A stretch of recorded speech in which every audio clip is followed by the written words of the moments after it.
ini dia marbat mulai naik. Nah, ini lalu lakukan sekolah.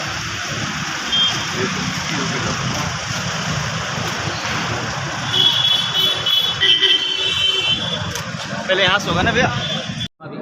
क्या चुनावी vote में Bharatiya Janata party कुछ आ गई क्या? देखिए, भारतीय जनता पार्टी लगातार सक्रिय रहने वाला दल है और हमारा बूथ स्तर तक भारतीय जनता पार्टी की इकाइयाँ हैं और इस नाते उन्हें हम सिर्फ चुनाव का मोड में तो वो पार्टी आती है जो मुद्दे की तरफ से हुई हुई है और बरसात में जैसे मेढक आते हैं और वो टरटराना शुरू करते हैं, उसी तरीके से आज हमारे राजनीतिक दल ऐसे हैं जो चुनाव के समय ही दिखाई देते हैं, चुनाव खत्म हो जाता है तो उनके लोग चले जाते हैं। भारतीय जनता पार्टी निरंतर जनता के बीच में रहती है। आदरणीय प्रधानमंत्री जी हर महीने अंतिम रविवार को मन की बात करते हैं, क्योंकि वो यूएस जा रहे हैं। आज उन्होंने एडवांस एक हफ्ता पहले आज मन की बात 102वां संस्करण 102वां संस्करण जो है आज उसके भीतर देश को संबोधित किया है, जिसके भीतर अभी जो अभी चक्रवात आया था उस पर चर्चा करते हुए जो जनता ने वहाँ खड़े होकर के और सहयोग किया और पूरा देश इस आपदा से निपटने के लिए तैयारी किया और उसमें सफलता प्राप्त हुई, उस पर देश के पुरुषार्थ के बारे में चर्चा किया। 2025 तक टीबी से मुक्त अपना देश कैसे हो जाए, उसमें सभी की भूमिका पर ग्राम प्रधान से लेकर के और जनप्रतिनिधियों तक और जो हमारे बुद्धिजीवी वर्ग हैं सबसे उन्होंने सहयोग की अपेक्षा किया कि उनको हमें असिस्ट करके और देश को टीबी से मुक्त कराई जानी चाहिए। इस समय जैसा क्लाइमेट चेंज हो रहा है और मानसून पीछे की ओर गया है, तो मानसून के महत्व के बारे में भी चर्चा करते हुए उन्होंने कहा कि हमें पर्यावरण को सुरक्षित रखे जाने के लिए और जल संरक्षण के लिए भी हमें काम करने की आवश्यकता है। हमारे मादा जनपद के भीतर खेत तालाब जो कृषि विभाग के द्वारा खोदे गए हैं उनको भी उन्होंने अपने भाषण के भीतर उसमें उन्हें दिखाया गया। इसी तरीके से हापुड़ के भीतर हमारे कुछ वहाँ के निवासियों ने एक नदी को जो सूख गई थी उसको जीवंत करके उसको जलधारा उसमें ढा दी है। तो ऐसे देश के भीतर जो विशिष्ट प्रकार के काम करने वाले लोग हैं उनको सामने रखते हैं, जिससे और लोग भी प्रेरित होकर के अपने क्षेत्रों के भीतर, अपने इलाके के भीतर, अपने गांव के भीतर, अपने मोहल्लों में उस काम को आगे की ओर बढ़ा सकें। तो इस दिशा में यह एक निरंतर प्रयास है। भारतीय जनता पार्टी प्रधानमंत्री जी के 9 वर्ष पूरा होने के अवसर पर जो उनके द्वारा सेवा, सुशासन और गरीब कल्याण के लिए जो उनकी सरकार समर्पित रही है और जिन कामों को लेकर के आज बहुत बड़े हमारी उपलब्धियां हैं। आज हम रोड कनेक्टिविटी से बहुत बेहतर तरीके से जुड़ चुके हैं। भारतीय जनता पार्टी प्रधानमंत्री जी के 9 वर्ष पूरा होने के अवसर पर जो उनके द्वारा सेवा, सुशासन और गरीब कल्याण के लिए जो उनकी सरकार समर्पित रही है और जिन कामों को लेकर के आज बहुत बड़े हमारी उपलब्धियां हैं। आज हम रोड कनेक्टिविटी से बहुत बेहतर तरीके से जुड़ चुके हैं। ये सभी गांव के भीतर बिजली पहुंच गई है। गरीब के घर पर जो है यही आजमगढ़ के जिले में लगभग 1.25 लाख लोगों के घरों पर बिजली पहुंचाई गई है और यहाँ के सैकड़ों गाँव में विद्युतीकरण हुआ है।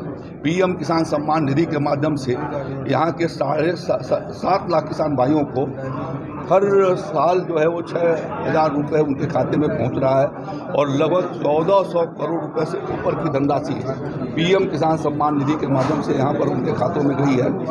लगभग 1,20,000 से ज़्यादा लोगों को ग्रामीण क्षेत्र के भीतर और शहरी क्षेत्र में प्रधानमंत्री ग्रामीण आवास के भीतर और शहरी क्षेत्र के भीतर दोनों में आवास बना करके और गरीब जिसके पास पक्का मकान नहीं था, छत नहीं था, उसको देने का काम किया है। तो भारतीय जनता पार्टी के हमारे कार्यकर्ता इस अभियान के माध्यम से जो हमारी उपलब्धियां हैं, आपके यहाँ लगभग 110 करोड़ रुपया यहाँ विश्वविद्यालय नया स्थापित किए जाने के लिए योगी जी की सरकार ने स्वीकृति किया है, जिस पर काम चल रहा है। यहाँ के हवाई अड्डे पर लगभग 500 करोड़ रुपया अब तक स्वीकृत सरकार कर चुकी है और 90% से ज़्यादा उसका काम पूरा हो चुका है। जल्दी एयर कनेक्टिविटी से हमारा आजमगढ़ जुटेगा। ये सिर्फ आजमगढ़ की बात नहीं है, पूरे देश भर में और उत्तर प्रदेश के सभी जनपदों में इसी तरीके से समेकित विकास के जो कार्यक्रम चल रहे हैं प्रधानमंत्री जी के मार्गदर्शन में, उसको हमारे कार्यकर्ता गांव-गांव लोगों तक पहुंचा रहे हैं। और अभी 23 तारीख को डॉक्टर श्यामा प्रसाद मुखर्जी जी का बलिदान दिवस है, 23 जून।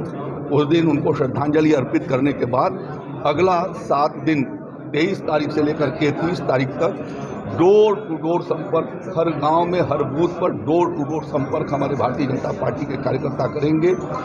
उनके घरों पर जो अब तक केंद्र सरकार, मोदी जी की सरकार का और योगी जी की सरकार की उपलब्धियां हैं, उसका जो फोल्डर है उन तक उनको पहुंचाएंगे।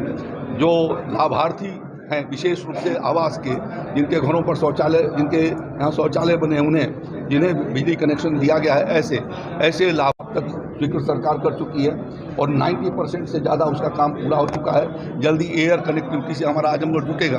ये सिर्फ आजमगढ़ की बात नहीं है, पूरे देश भर में और उत्तर प्रदेश के सभी जनपदों में इसी तरीके से समेकित विकास के जो कार्यक्रम चल रहे हैं प्रधानमंत्री जी के मार्गदर्शन में, उसको हमारे कार्यकर्ता गांव-गांव लोगों तक पहुंचा रहे हैं। और अभी 23 तारीख को डॉक्टर श्यामा प्रसाद मुखर्जी जी का बलिदान दिवस है, 23 जून।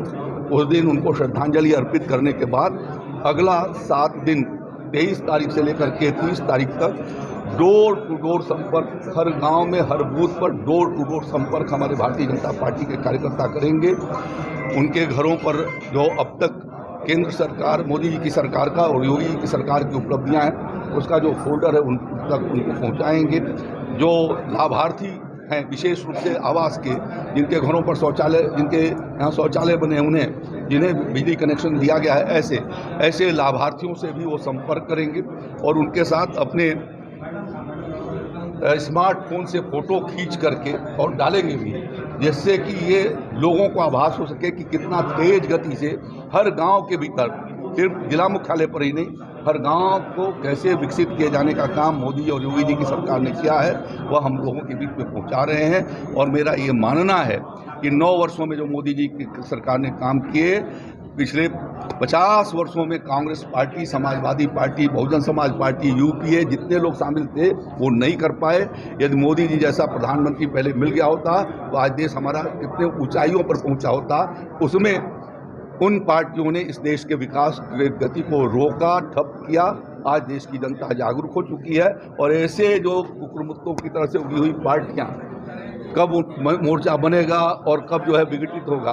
चुनाव आता है तो मोर्चा बनता है और चुनाव जिस दिन समाप्त होता है दूसरे दिन उसका विघटन शुरू हो जाता है। अभी उत्तर प्रदेश की जनता ने 2022 के विधानसभा में देखा कि 16 दलों का एक मोर्चा बना और आज तीनों 16 अलग अलग धड़े में खड़े हैं। फिर होगा, और जनता ये जानती है कि वो सिर्फ काम ये करने वाले नहीं हैं, सत्ता के लिए लालायित हैं और बीजेपी, मोदी जी और योगी जी को रोकने के लिए इकट्ठा हो रहे हैं। ये जनता इस बात को जान चुकी है और इस नाते उनको किसी प्रकार का